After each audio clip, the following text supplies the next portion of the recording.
O, aš ką tik grįžau, bet gavau siuntą ir vienintelis dalykas, kurį žinau, kad yra iš uogos, nes pažiūrėjau, šiaip net nežinau, kad gausiu. Ir dar vienas dalykas, man atrodo, kad ten viduj kažkas negerai yra, nes kažkas ten labai tiesiog.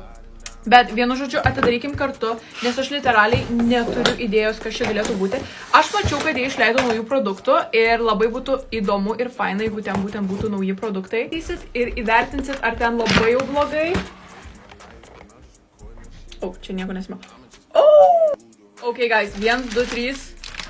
Ne, aš sakiau, kad čia viskas išsimalė. Dėjo tą tokią vienkartinę kamerą. Oh my god. Vienu žodžiu, užfiksuoji visą savo kaip ir momentus su blušu ir tuomet atsiunti jiem fotoaparatą atgal. Suprantu, naujus blušus, kurie biški yra išsimalę. Kaip originaliai turėjo viskas atrodyti ir čia yra literaliai gražiausias PR, kokią sugavus. Nauji tiek lūpų, tiek žandų skaistalai.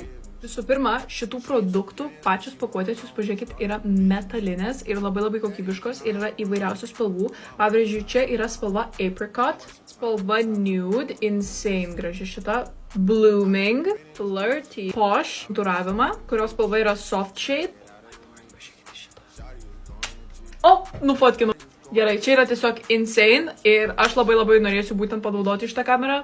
Ačiū labai uoga, nes čia buvo nuostabiausias PR boxas, kokį kada nors esu gavus.